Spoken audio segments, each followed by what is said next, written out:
credit to where credit's due to a thoughtful conservative who was grappling with this question of when is it appropriate to acknowledge that sometimes the market does fail and there is a real genuine need for an intervention.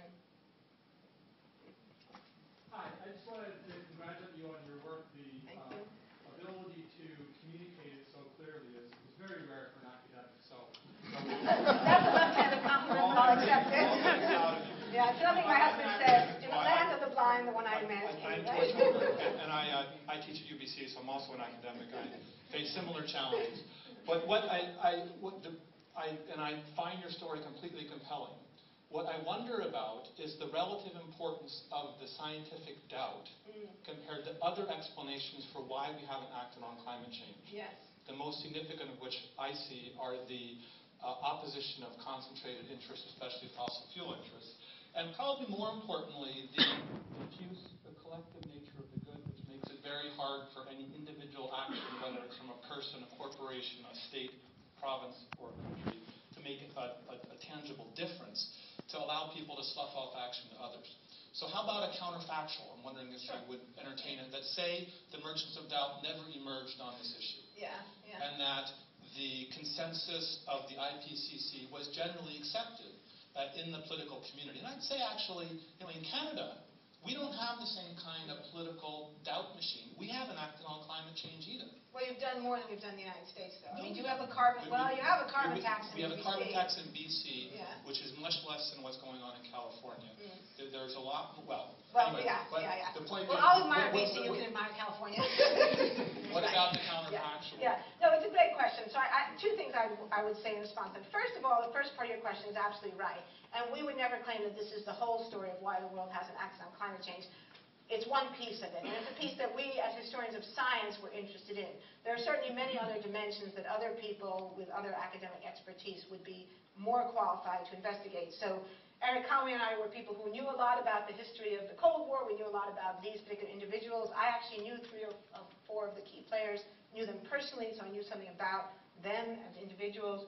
And a lot of the archival sources for this project were in San Diego. So, there were a lot of reasons why this was a project that made sense for us to take on. You're absolutely right. In some ways, this issue is overdetermined. There are plenty of reasons why we have failed to act on climate change. Certainly, the power and the vested interests of the fossil fuel industry is a huge part of the story. I think just the kind of psychology of denial, of not wanting to acknowledge that there's a problem with the way we live, that there's a kind of Achilles heel at the root of all of this amazing prosperity that we enjoy. There's religious opposition among evangelicals in the United States that one of my graduate students, Justin Feng, is working on now. So there's a lot of different reasons, and they're all important to understand.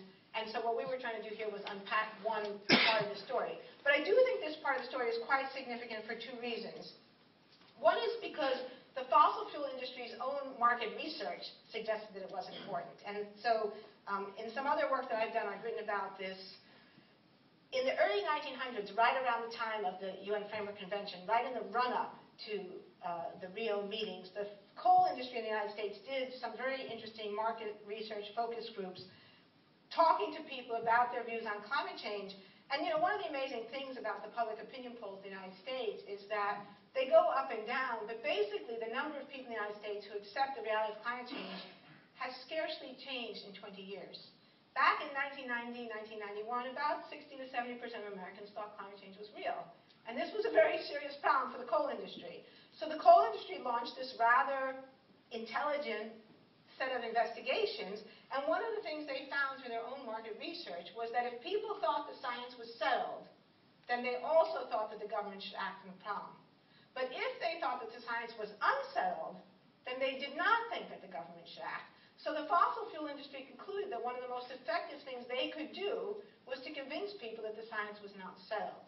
And so they began to make common cause with the people in our story. So it was a kind of politics, making strange bedfellows, that these Cold War physicists who had ideological reasons of their own for the things they did began to make common cause with the fossil fuel industry. Fossil fuel industry begins to pump money into not just the Marshall Institute, but the Cato Institute, American Enterprise, Competitive Venture Enterprise, Hartnett, a whole long laundry list of think tanks. So you get a kind of confluence of interest there. But the doubt-mongering piece of it, the idea that if you could sow doubt about the science, that would be a very effective strategy, That is really a crucial part of what has been going on in the United States in the last 20 years, and a crucial part of why a significant part of the American public opinion still thinks that the science is unsettled. And one of the really weird things that the polls show, about half of all Americans think that the science is unsettled. And yet, about 60 to 70% think that climate change is actually happening. So there's been this weird decoupling of the science from the reality. So even people who believe that global warming is happening, many of those people think the scientists are still arguing about it. So it's like scientists are such idiots that they don't know what ordinary people are. I mean, it's very hard to actually make sense of that. And there are a number of other public opinion polls that strongly indicate that these campaigns have been quite effective. So I do think they're a significant part of the story, and especially going back to my introduction, they're a very significant part of the story of why the Republican Party has taken the position of rejecting the science. And that's the part that's politically most important in the United States, because it's been extremely difficult to get any kind of motion on the federal level, because you can't get any kind of bipartisan agreement on this issue, in contrast to the Wilderness Act and things we had in the past, because the issue has become so politically polarized, because it has now become a point of pride among Republican leadership to reject the scientific evidence. Naomi Oreskes? I have so much to say, but don't we all? I just want to congratulate all of you, all the scientists, for all your hard work over the century and beyond. Because to me, it seems as though this is becoming truly a sociological issue as well. Because then one wonders what the solution is if this kind of doubt is propagated constantly, and it's about the society then thinking for themselves and starting to question this. And I think that's what's really curious here, because a lot of people are impressionable and aren't educated in these ways, don't even have necessarily the interest in that because they live their lives. How in the world are we going to help promote that awareness? And that brings to question then the role of the media and what's happening with that aspect. Because since people are impressionable, they tend to buy what's on television, they tend to believe what's said, and because I believe that the society should be run by good neighbors, by the way, don't we wish, they are very gullible to go with what is being suggested on television. We can see that, I think, now, and this is only my own opinion, but I feel this way in politics with our election. We use smear campaigns, we use all kinds of tools and subliminality on television, and people who don't do more than just sort of see what's right there in front of them vote on this. They don't take that kind of extra, step to investigate that. So because the value systems are changing as well.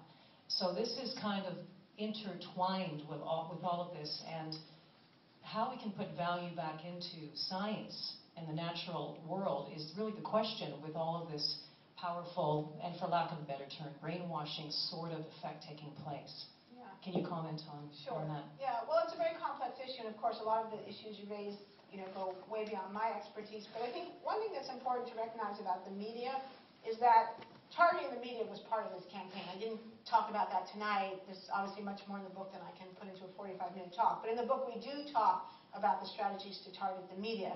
And so one of the things that these think tanks in the fossil fuel industries and the tobacco industry did was to very consciously and deliberately meet with media representatives, to meet with editors and publishers, to send press releases to journalists in order to get their side of the story represented.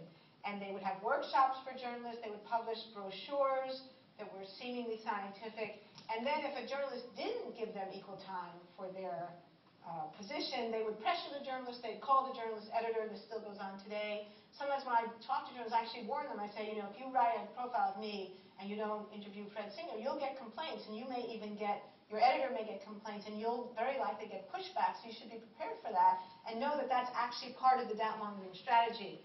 And it was very effective because most journalists want to be objective. Most journalists take it as an ideal that they should do balanced stories. But what they don't realize is that this actually makes them vulnerability to this kind of doubt, creates a vulnerability to this kind of doubt-mongering. So it's really important for a journalist to do a little homework, to ask who these people are, to ask the question, well, what was the last thing you published on the topic of acid rain? Or what are your credentials in this field? Not just to say, oh, it's a scientist, but are you actually an expert in oncology? Are you an epidemiologist? To just ask a few questions about credentials. And I think if more journalists would just take a few minutes to ask some of those basic questions, Or who do you work for? Do you work for a scientific research organization, or do you work for the Cato Institute? I mean, that question alone would knock out half of all climate skeptics.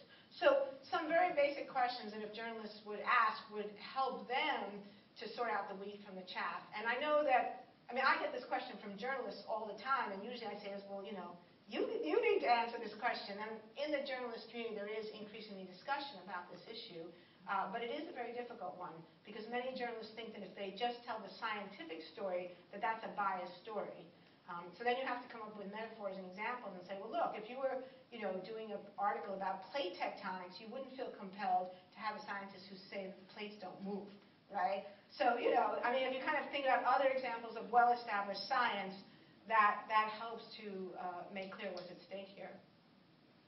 Take one up here, and then we have one in the front row. I was wondering if you could comment on why, despite the doubt machine, the general public's opinion coalesced against the tobacco industry as opposed to the fossil fuel industry. I get this question every time I talk, and it's a really great question because it's made me really think a lot about this issue. So I think that there were three things that were crucial in moving the debate about tobacco. I think the first thing was the science. There's no question that the science was crucial, that in every one of these issues, the science was essential. If it were not for the scientific data, we wouldn't even know that these problems existed, right? If it weren't for the science, we would think people were dying of lung cancer, you know, who knows why. We wouldn't know what the causal agency was. So science was crucial, it was necessary, but it wasn't sufficient. The science alone, published in peer-reviewed journals, didn't really get out to people. So I think in the case of tobacco, the second thing was the power, influence, and cultural authority of the U.S. Surgeon General. There's no question, lots of people who have written on this have said how many people in the public said when they got those, they saw those things that says the Surgeon General says, you know, the Surgeon General, and most Americans can't even tell you who the Surgeon General was. You know, it's just the power, the authority, the cultural authority of that office. So it's made me think about who could be the Surgeon General of climate change, you know, and it's not clear because there isn't really an equivalent public official who plays that role. And then the third thing is litigation. There's no question that part of what really shifted the debate in the United States was when the tobacco industry began to lose cases, when plaintiffs began bringing cases against the tobacco industry, and the industry began to lose their cases. So these got a lot of press attention, and people, ordinary people, read about it in the press and said, oh, wow, these people are dying of lung cancer and heart disease and other illnesses, and these illnesses are essentially largely caused by smoking. So I think that had a very powerful effect. So I've been thinking a lot lately about the question of whether there is some comparable form of litigation that could be brought to bear on the question of climate. Question in the front row. Briefly, Naomi, is it possible to say why doubt-mongering didn't get traction in Europe? Yeah, I think it's actually quite easy to answer that question. In Europe, socialism is not a dirty word. You know, I mean, look at France, Italy, Germany. These places all have credible socialist parties. The Greens, well, they get seats, they earn seats. Yeah, like in Greece. Well, I mean, you can have your opinion, but the point is, I mean, you know, look at Germany. Many of the Greens in Germany are socialist or socialist-leaning. So just to call something socialist doesn't have the same kind of hostile implications it has in the United States. And then I also think that in the United States, the whole American ideology, the whole ideology of the free market has a greater power in the United States than it does in Europe. Most Europeans are comfortable with the idea of a mixed economy in which the government has an important role to play in the economic system. And then I think it is partly a Cold War legacy, that the Cold War really polarized thinking on economic issues in the United States in a way that it didn't in Europe, because a lot of people in the United States did see the Cold War as a kind of Manichaean conflict between good, you know, on one side, evil on the other. Whereas in Europe, a lot of people had a little bit more nuanced view of it, and they saw aspects of what the United States did that weren't so perfect, and maybe even some aspects of Soviet society that weren't all hideous, you know. So I think that in Europe, people have a more nuanced view of these kinds of questions, and so I think it's made these kinds of arguments about the free market, liberty, personal freedom, just have a whole lot less resonance in Europe than they have in the United States. Up towards the back. I can try to project as best as I can. I work with biology professionals here in DC on professional reliance and professional ethics issues. And I guess the question I have is, within the scientific community, So amongst our